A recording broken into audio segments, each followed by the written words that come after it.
It had been a typical spring day with a low of 48 degrees and a high of 58 degrees. The weather prediction for the next day was for cooler temperatures and a probability of April showers. That Friday night, Kiwanians snuggled into bed thinking that May flowers were not too far around the corner. Kewaunee awoke on Saturday morning, April 16, 1921, to what the paper called a glacier, the worst storm in many years.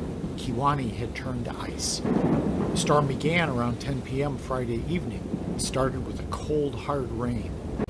Soon, Kiwanians were awakened by clasps of thunder followed by bolts of lightning. After that, the temperatures began dropping.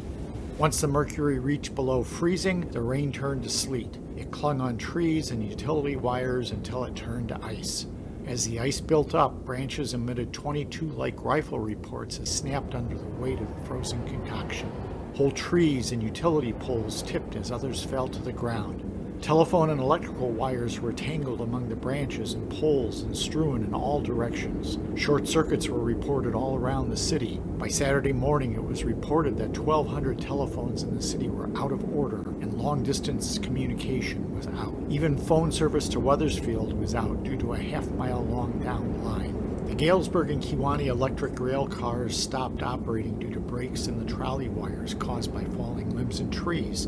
The Chicago, Burlington, and Quincy trains were running well behind schedule. In the morning, Line and others attempting to restore down services found the going rough, with the continued rain and sleet slowing them down. There was a rush on candles and kerosene Saturday morning, with many stores reporting being sold out of tapers by 9 a.m. But if you were safe, the late winter storm did create a picturesque scene, as described in the paper. Sunday morning, a beautiful sight greeted Kewaunee people due to the sun shining on the ice-covered trees. But by the middle of the next week, the weather had returned to normal, with highs reaching the upper 60s and low 70s. Gardens destroyed were already being replanted and fruit trees trimmed. Other aspects of life were returning to normal as well.